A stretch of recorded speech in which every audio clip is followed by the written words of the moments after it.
Mais que le Seigneur soit vraiment béni et merci pour ce temps qu'il nous donne ensemble. En attendant que chacun de nous se connecte, j'aimerais interpréter un chant.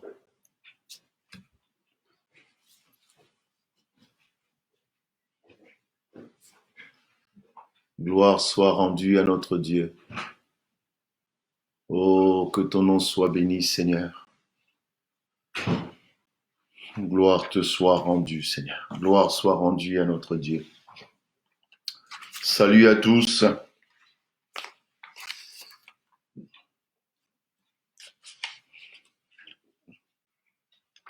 J'aimerais commencer par ce beau chant qui dit « Adorons le Seigneur, son éclat et sa beauté. Tout en lui est lumière et bonté. » Adorons le Seigneur, son éclat et sa beauté. Tout en lui est lumière et bonté.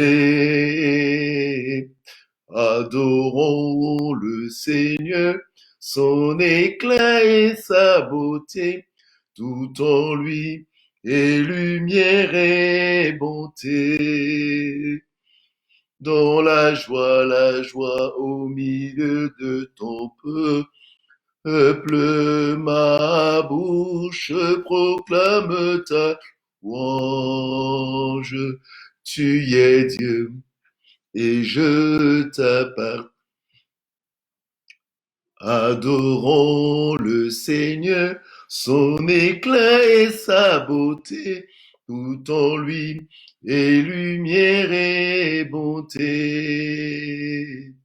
Adorons le Seigneur, son éclat et sa beauté, tout en lui est lumière et bonté. Dans la joie au milieu de ton peuple, ma bouche proclame ta louange. Tu es Dieu et je t'appartiens. Je pense que tous nous réalisons que nous appartenons à notre Dieu, créateur des cieux, de la terre, de la mer et de toutes les choses qui s'y trouvent. Je veux encore bénir le Seigneur pour ce temps merveilleux qu'il nous donne, de pouvoir malgré tout être ensemble dans ce moment de confinement. C'est vrai qu'une interaction ce serait bien meilleure, mais étant limité par le matériel, eh bien, ce n'est pas facile pour moi d'organiser que nous ayons une interaction. La prière des uns et des autres me manque, les amens des uns et des autres me manquent, le partage des uns et des autres me manque, mais malheureusement, en tout cas jusqu'à ce matin, nous sommes encore et encore limités par la technologie. Mais que notre Dieu seul soit élevé et glorifié. J'aimerais chanter encore un deuxième chant qui dit libre de nos chaînes, parce que je constate qu'il y en a d'autres qui sont en train d'arriver. Je leur donne la possibilité de nous rejoindre. Libre de nos chaînes. Libre de nos chaînes, nous marchons vers toi. Ta main souveraine affermit nos pas, armés de lumière, couronnés d'éclat. Soyons sur la terre, messagers de joie. Alléluia, que ton règne vienne, Maranatha. Viens Jésus, règne en moi. Alléluia, que ton règne vienne, Maranatha. Viens Jésus, règne en nous. Proclamons sa grâce au cœur de la nuit. Recherchant sa face au cœur de sa vie. Cherchons la grâce, bénissons Jésus. Chantons ensemble.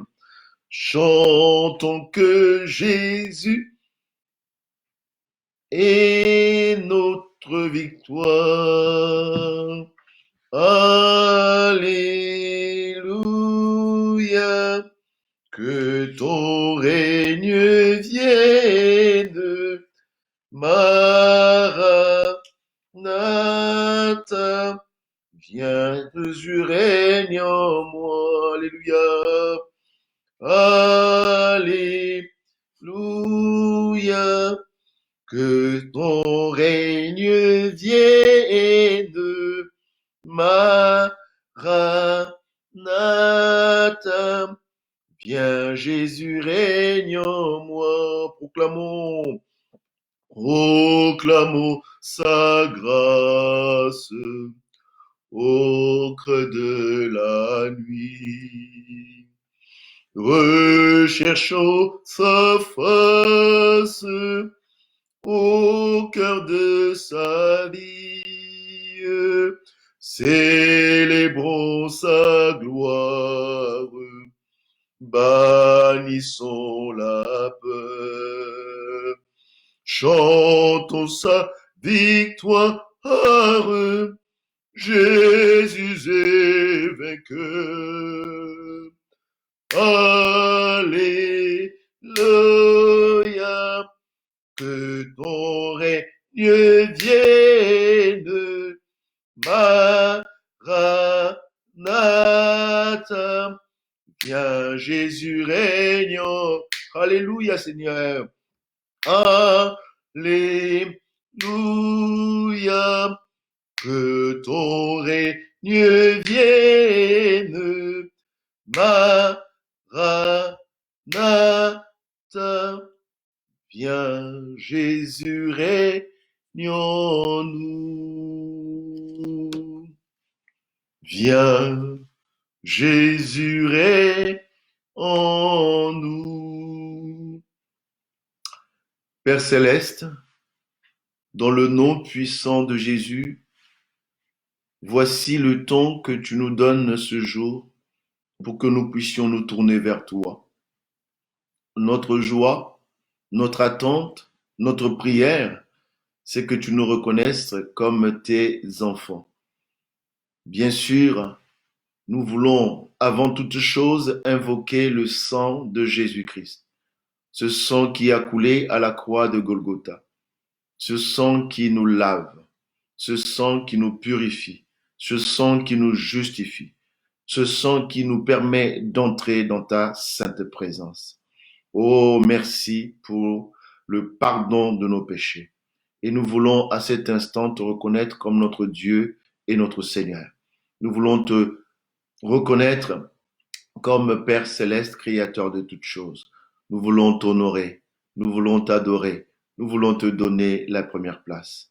Seigneur, tu sais qu'à cet instant, certains sont dans le lit de malade, d'autres sont tourmentés par les souffrances de tous les jours, d'autres encore sont impactés, affectés par cette terrible pandémie.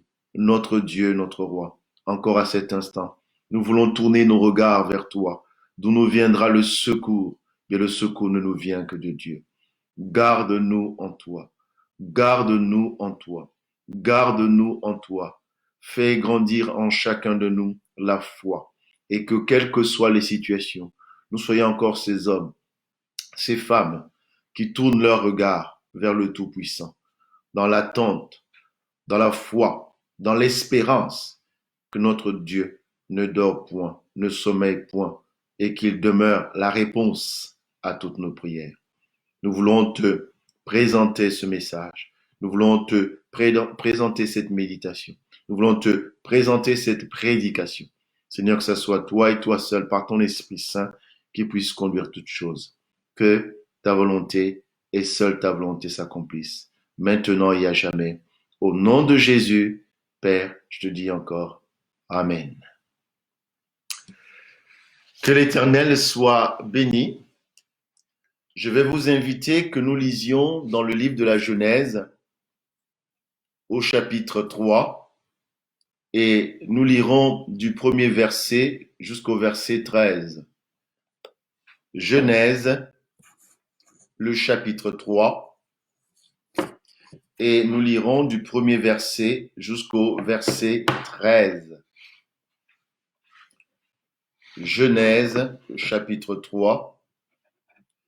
Nous lirons du premier verset jusqu'au verset 13. Voici ce que nous dit la parole du Seigneur. Le serpent était le plus rusé de tous les animaux des champs que l'Éternel Dieu avait fait. Il dit à la femme, Dieu a-t-il réellement dit, vous ne mangerez pas de tous les arbres du jardin? La femme répondit au serpent, nous mangeons du fruit des arbres du jardin. Mais quant au fruit de l'arbre qui est au milieu du jardin, Dieu a dit, vous n'en mangerez point et vous n'y toucherez point, de peur que vous ne mouriez. Alors le serpent dit à la femme, vous ne mourrez point, mais Dieu sait que le jour où vous en mangerez, vos yeux s'ouvriront et que vous serez comme Dieu, grandé, connaissant le bien et le mal. La femme vit que l'arbre était bon à manger et agréable à la vue, et qu'il était précieux pour ouvrir l'intelligence. Elle prit de son fruit et en mangea. Elle en donna aussi à son mari qui était auprès d'elle, et il en mangea. Les yeux de l'un et de l'autre s'ouvrirent. Ils connurent qu'ils étaient nus, et ayant conçu des feuilles de figuier, ils s'en firent des ceintures. Alors, ils entendirent la voix de l'Éternel qui parcourait le jardin vers le soir. Et l'homme et la femme se cachèrent loin de la face de l'Éternel Dieu au milieu des arbres du jardin. Mais l'Éternel Dieu appela l'homme et lui dit, où es-tu? Il répondit, j'ai entendu ta voix dans le jardin et j'ai eu peur parce que je suis nu et je me suis caché. Et l'Éternel Dieu dit, qui t'a appris que tu es nu? Est-ce que tu as mangé de l'arbre dont je t'avais défendu de manger?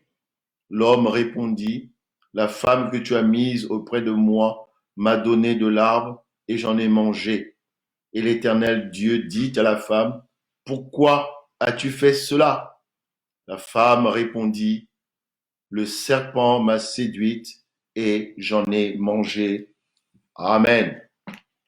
Que le Seigneur soit béni, qu'il soit encore le centre pour chacun de nous ce matin. Mon message portera principalement sur le verset 10 qui dit « Il répondit », parlant de Adam.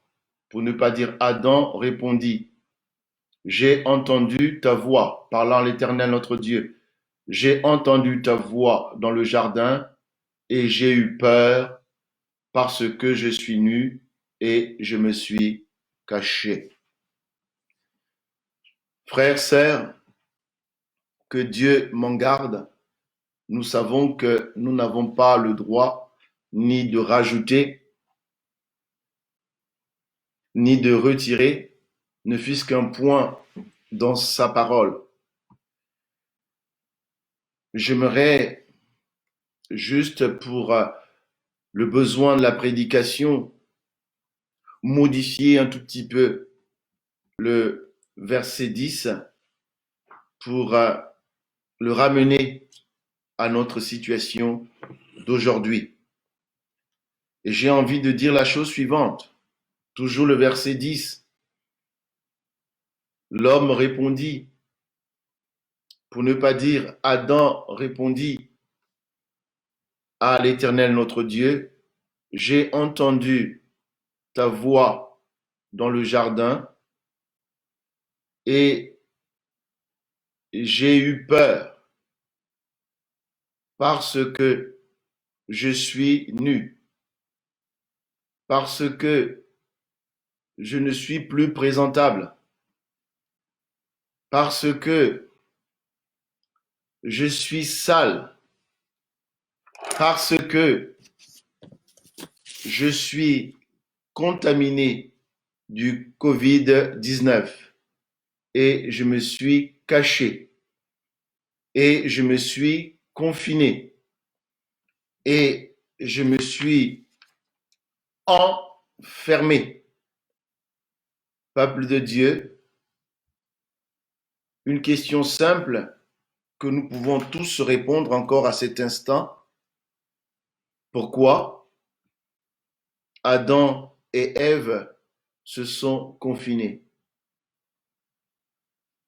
Pourquoi Adam et Ève se sont confinés?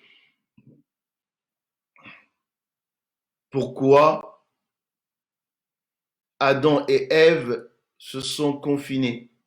Mais nous le savions, parce qu'ils n'étaient plus présentables. Leur état n'était plus présentable devant l'Éternel notre Dieu. Ils étaient souillés. Ils étaient métamorphosés. Ils étaient transformés. Leur état avait changé. Leur être avait muté. Et pourtant, lorsque nous lisons dans la Genèse au chapitre 2 et le verset 25, il est dit ceci, l'homme et la femme, l'homme et sa femme étaient tous deux nus et ils n'en avaient point honte. Donc, cette notion de nudité n'apparaît pas qu'après le fait d'avoir consommé le fruit interdit, mais cette notion de nudité devient une souillure après que cette situation s'est produite. Or, je ne sais pas quel est ton avis, mais c'est tout comme si le Père céleste était naïf lorsqu'il demande à Adam, ne savait-il pas? Il dit, mais qui t'a appris que tu es nu? Est-ce que tu as mangé de l'arbre que je t'avais interdit? Qui t'a appris ce vocabulaire? D'où te vient ce langage? D'où te vient ce mot? Puisque ce mot n'existait pas dans ton langage ni dans ton vocabulaire. Qui t'a appris? Est-ce que tu as mangé de l'arbre dont je t'avais défendu de manger? Frères, sœurs, je vous fais remarquer une première chose. Nous avons devant l'Éternel notre Dieu deux personnes, à savoir Adam et Ève. Et pourtant, l'Éternel n'interpelle que d'abord Adam. Mais pourquoi? Mais parce que Adam était créé avant Ève. Et Adam avait reçu toute l'instruction. Adam était le gardien du jardin et Adam était aussi le gardien de Ève. Adam était celui qui devait rappeler de façon continue à Ève la parole que Dieu avait donnée. Et lorsque nous regardons depuis la Genèse 1 jusqu'à la Genèse 3, nous allons nous rendre compte que finalement, Adam, et je dirais plus loin, Ève, n'avait pas 36 choses à savoir. Beaucoup, au milieu de nous, savent que je suis aussi enseignant. Et il m'est arrivé plus d'une fois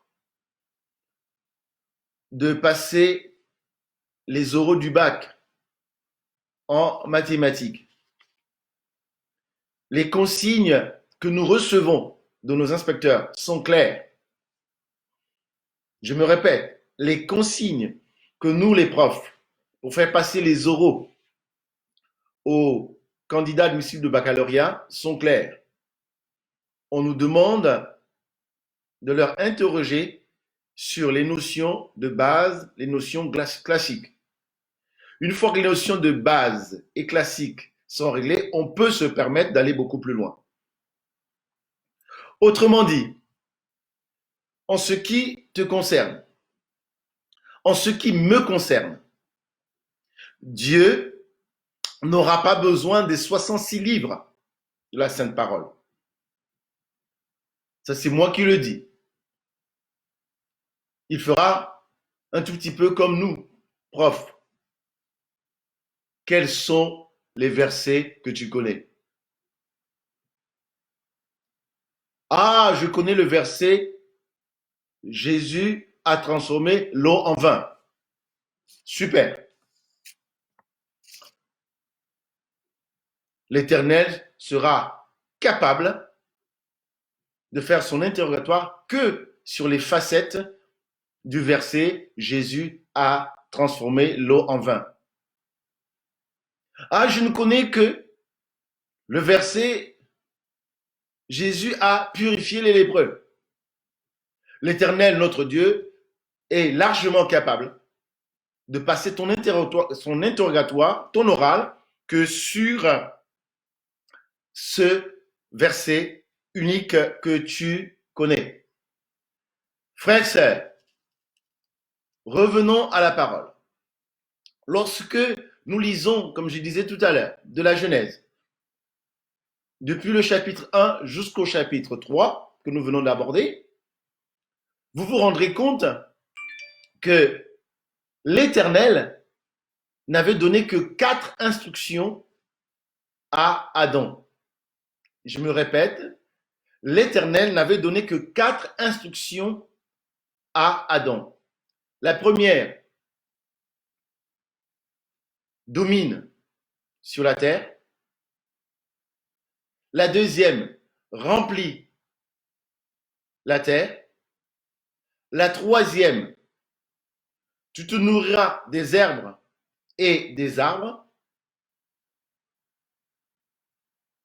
Et quatrième, l'arbre de la connaissance, tu ne dois pas y toucher. Oh, les jeunes, s'ils sont en train de m'écouter, ils vont encore se moquer de moi, mais ce n'est pas grave. Moi qui viens de l'Afrique, chez nous, on faisait le CP1, puis le CP2. Et déjà au CP1, lorsque ça se passait bien, au deuxième trimestre du CP1, eh bien, les maîtres commençaient à nous initier à la récitation. Et si au deuxième trimestre du CP1, on n'avait pas acquis la récitation, au troisième, et je dirais même plus loin, au premier trimestre du CP2, et au maximum au deuxième trimestre du CP2, eh bien, tous les élèves étaient initiés à la récitation. Je dis bien la récitation. Et chez nous, en CP1 et en CP2, on a quel âge? On a 6, 7 ans, maximum 8 ans. Et nos récitations, c'était en français, qui n'était pas notre langue maternelle. Donc il fallait aller se tenir sous un arbre, dans un coin, apprendre quelques phrases dont on ne comprend pas toujours, qui sont en français, mais dont nous avons le devoir de venir répéter devant tout le monde, devant les camarades de classe et devant le maître. Frères, sœurs, Adam avait une récitation qui ne comptait que 4 petites phrases. Tu domineras sur la terre. Tu rempliras la terre.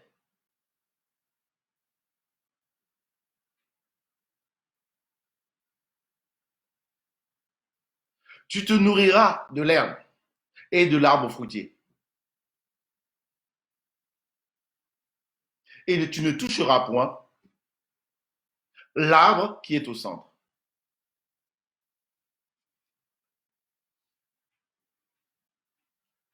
Est-ce que cette récitation, elle est longue? Est-ce que ces instructions sont difficiles?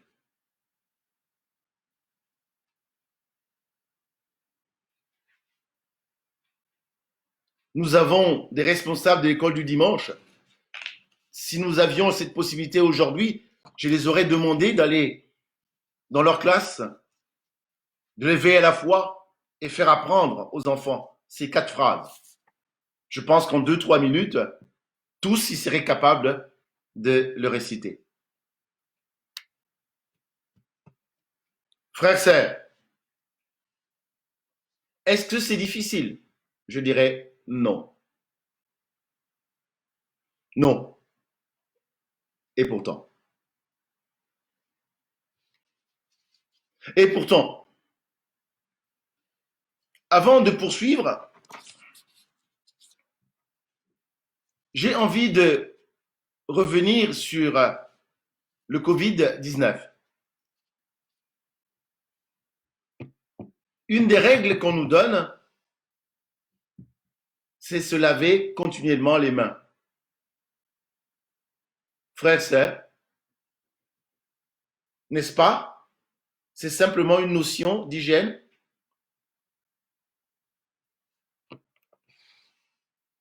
Il est 11h27. Vous me suivez dans vos maisons. Question simple. Répondez à vous-même. Est-ce que vous vous êtes lavé ce matin? Vous venez participer à votre culte. Est-ce que vous vous êtes lavé? Est-ce que vous vous êtes brossé les dents? Est-ce que vous avez fait votre lit? Posez-vous la question. Et répondez. Frères, sœurs, c'est cela. Simplement des questions d'hygiène.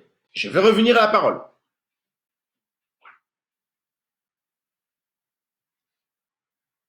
L'Éternel, notre Dieu, nous interpelle tous face à cette situation de confinement et en particulier du Covid-19. L'hygiène, se laver les mains, se laver les mains, se laver les mains.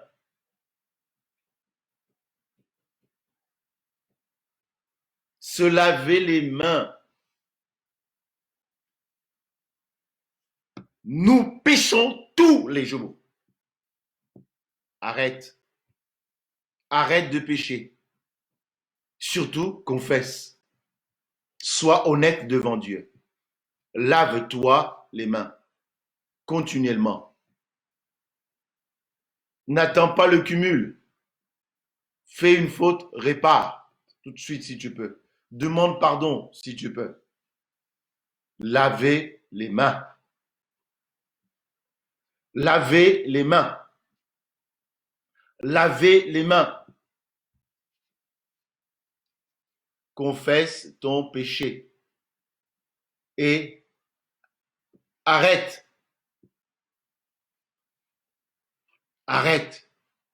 Je pense que si tu confesses le même péché 3, 4, 5 fois dans la journée, oh, tu vas commencer quand même à se dire, ben ça, je devais sortir ça de ma vie. Confesse le péché. Il est facile de pointer la société. Nous avons lu ce texte. Adam dit, c'est Ève. Ève dit, c'est le serpent. Ah, Dieu est en train de sévir dans le monde parce que l'homosexualité a été validée. Parce que nous avons tous les travers.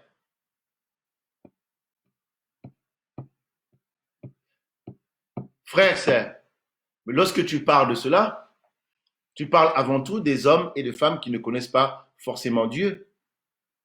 Des hommes et des femmes qui ne viennent pas forcément à l'église. Non, le Covid-19 a été envoyé d'abord pour nous dans l'église. Dans nos églises, il n'y a pas de détournement de fonds, il n'y a pas de détournement d'argent.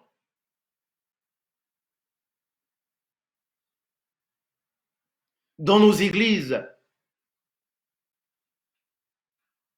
sous prétexte de la prophétie, des hommes de Dieu, des femmes de Dieu ne cassent pas des ménages des autres. L'homme avec qui tu es, c'est pas l'homme, le mari selon Dieu. La femme n'est pas la femme selon Dieu. Les hommes de Dieu sur cette terre ne récupèrent pas des téléviseurs, des chaînes à musique, des appareils, des autres pour dire non, c'est pas la gloire de Dieu. Ils ne récupèrent pas des gourmettes, des bijoux d'or, des familles entières, en disant que ce n'est pas la gloire de Dieu. Et c'est pour eux après. Est-ce que c'est le monde?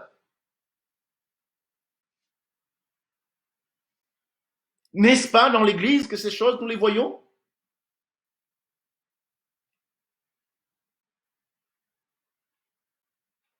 Dans l'Église, il n'y a pas de division.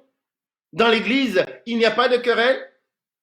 Dans l'Église, il n'y a pas de lutte.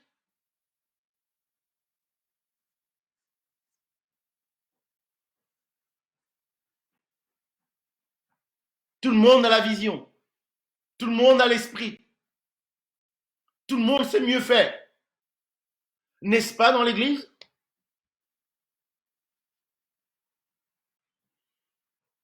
Quand un frère ou une sœur apporte la parole, toi, à ta place, tu ne juges pas la prédication. Ce ne se passe pas dans l'Église.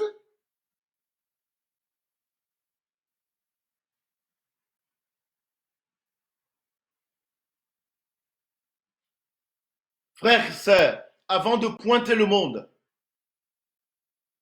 commençons à nous regarder. Adam d'abord, celui qui avait eu l'instruction. Adam d'abord, celui qui avait eu l'instruction. Ce n'est point Ève, ce n'est point le serpent. Adam pouvait résister, pouvait s'opposer à Ève. Il a fait le choix. Ève a bien répondu. Dieu nous a dit, l'arbre qui est au centre, on ne devrait pas y toucher. Elle le savait, donc elle pouvait résister au serpent.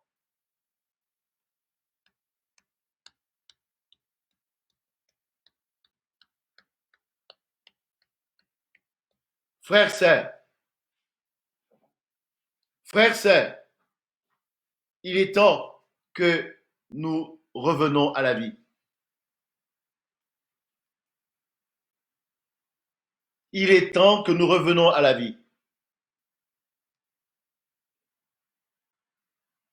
Le phare qui est au port dans l'océan, dans la nuit, s'il n'éclaire point, comment voulez-vous que le bateau puisse arriver au port.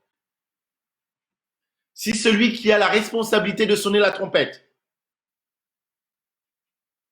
n'émet pas un son clair, distinct, comment voulez-vous que le peuple se prépare à la guerre? Le problème, ce n'est pas le monde. Le problème, c'est l'Église. Adam et Ève étaient en confinement parce qu'ils avaient péché. Ils avaient désobéi à la parole du Seigneur.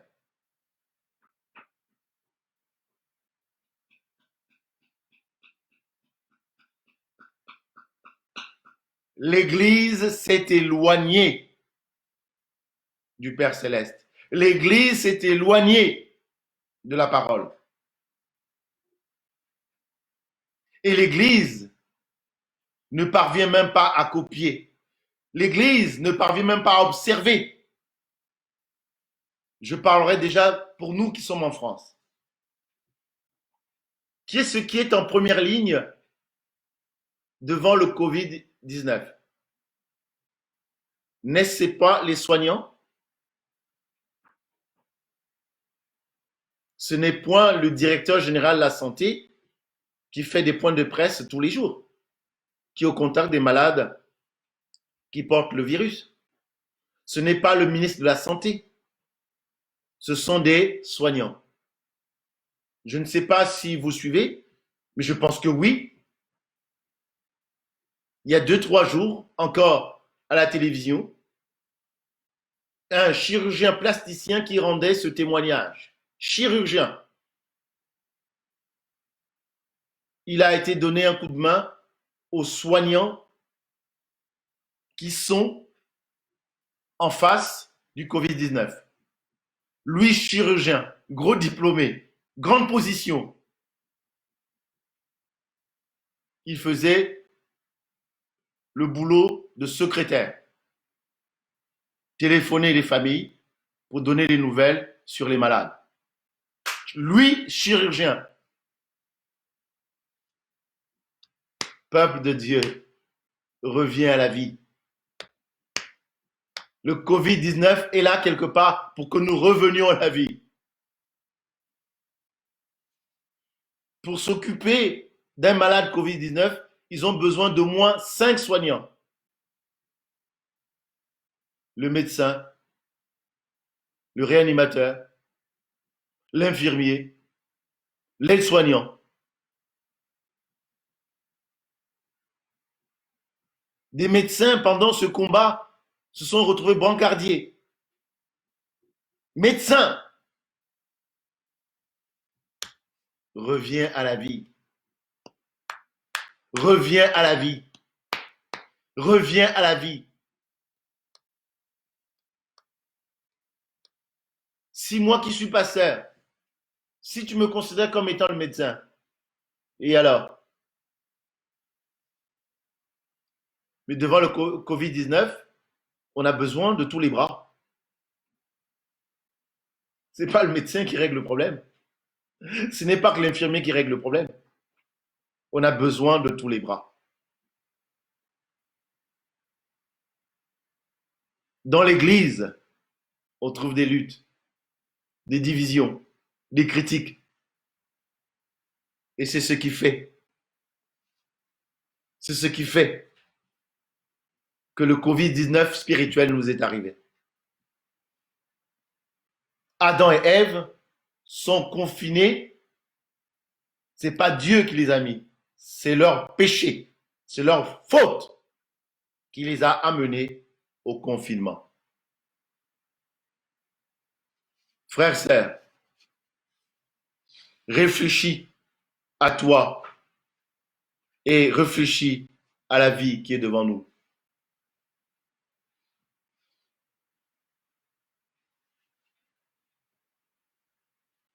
Nous, en particulier pentecôtistes, nous avons des téléévangélistes.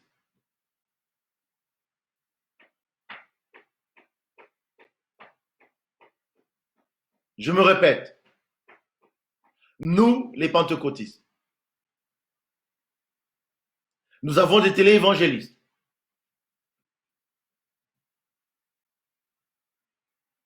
Dans le monde, je n'ai pas envie de citer les pays, ni les continents.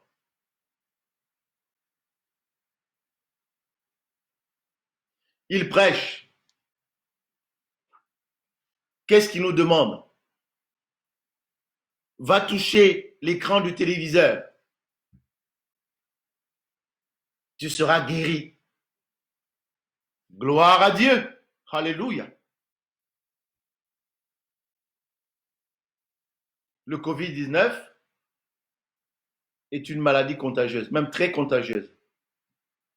L'Église devait se lever pour dire à l'État, mais tous ces gros appareils pour ventiler, ça coûte trop cher. Comme quasiment, je parlerai de la France, quasiment dans chaque famille, il y a un téléviseur. Sinon même plus. Dans toutes les chambres d'hôpital, il y a des téléviseurs. Placez chaque malade devant l'écran, ou même un écran pour 4 malades, chacun un coin. Nous allons prier, nous allons communiquer la vie. L'église, elle est où? Peuple de Dieu. C'est à nous de montrer au monde. Le monde est arrivé jusqu'à l'homosexualité parce que nous n'étions pas présents sur le terrain. Parce que nous n'étions pas présents sur le terrain que le monde s'est égaré davantage.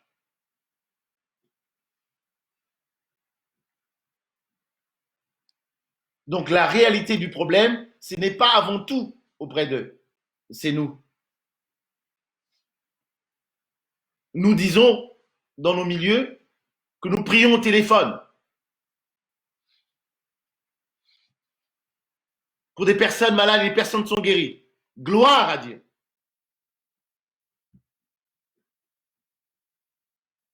Il y a encore 3-4 jours, on me parlait d'une tante qui est malade, toute seule, dans sa maison pendant ce moment de Covid-19.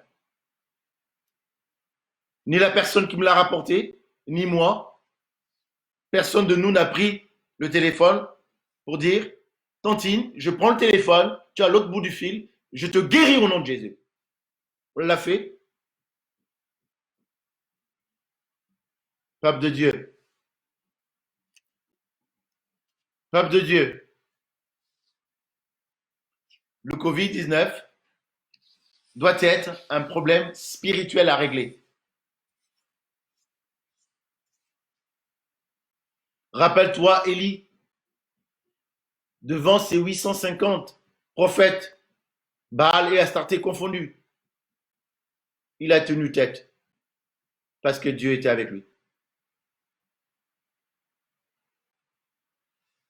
Les choses se passent mal parce que l'Église n'est pas présente.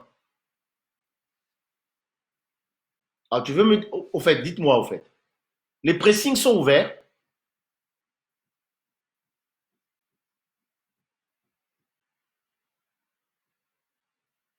Et si les pressings ne sont pas ouverts, comment vous faites?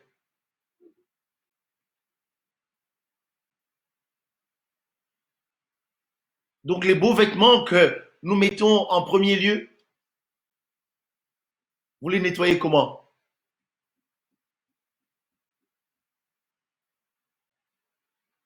Frères, sœurs, lisons la parole.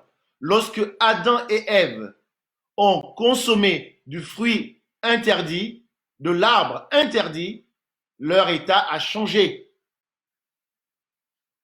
Le Covid-19 est venu pour faire réveiller l'Église et faire changer la vision de l'Église.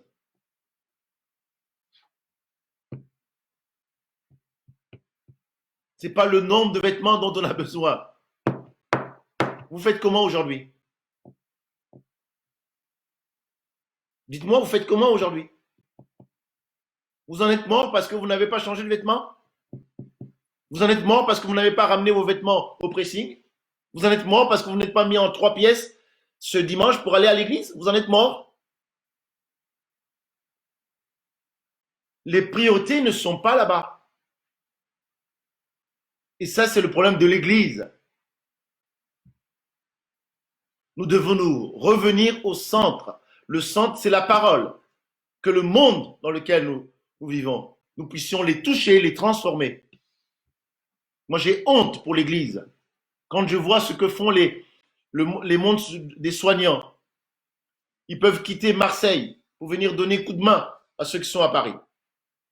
Ils sont médecins de formation. Ils jouent le boulot d'infirmier. Ils acceptent qu'on leur forme en une journée, en 2 jours, comme infirmier réanimateur. Et vous et moi, ah non, non, non, moi je suis pasteur. Ah non, moi je suis évangéliste. Moi je suis ceci, je suis directeur de louange, je suis conducteur. Je ne peux pas me rabaisser. Et ceux-là qui se rabaissent. Si la santé s'est mobilisée sur le plan charnel pour combattre le Covid-19, il faut que l'Église se mobilise sur le plan spirituel pour combattre le Covid-19 sur le plan spirituel. Que nous revenons à la vie, que le monde soit changé, que le monde soit transformé pour que cette peste passe, ce virus passe. Et pour cela, nous avons besoin de l'Église. Nous avons besoin de l'Église.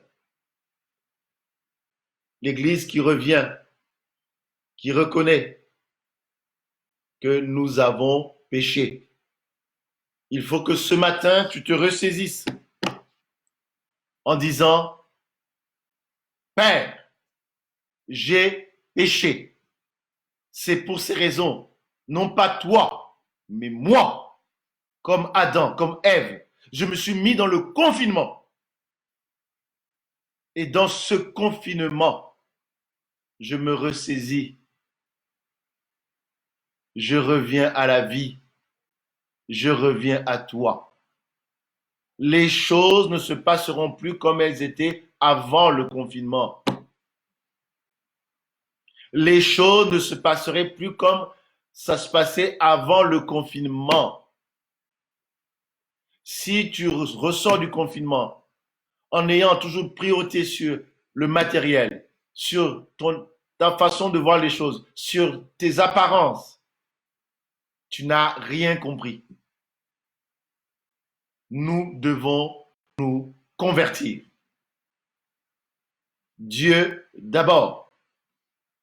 Dieu d'abord. Si Dieu te préserve, que ce Covid-19 ne t'emporte au point, change ta façon de regarder le monde. Ceux qui sont partis jusqu'à ce matin, ils n'ont pas péché plus que toi. Ceux qui sont partis ont aussi des enfants. Ceux qui sont partis ont aussi des petits-enfants. Ceux qui sont partis ont aussi des biens matériels. Ceux qui sont partis ont aussi des projets. Ceux qui sont partis ont aussi des entreprises. Ceux qui sont partis ont aussi des comptes bien garnis à la banque. Mais ce n'était pas eux qui devraient décider. C'est l'Éternel, notre Dieu, qui décide. L'Église revient à la vie. La cause, c'est nous. La cause, c'est nous. La cause, c'est nous. C'est nous qui sommes la lumière de ce monde. C'est nous qui sommes le sel de ce monde, le sel de la terre. Or, notre lumière n'éclaire plus. Notre lumière n'éclaire plus. Je ne veux pas pointer de doigt des pays sous-développés, mais je pense que vous me comprenez. Il y a des pays où L'électricité est là, la lampe est allumée, mais elle n'éclaire même pas sur un rayon d'1 mètre autour d'elle. Et nous sommes ces lampes. C'est pour ces raisons, c'est pour ces raisons, c'est pour ces raisons que le monde se perd.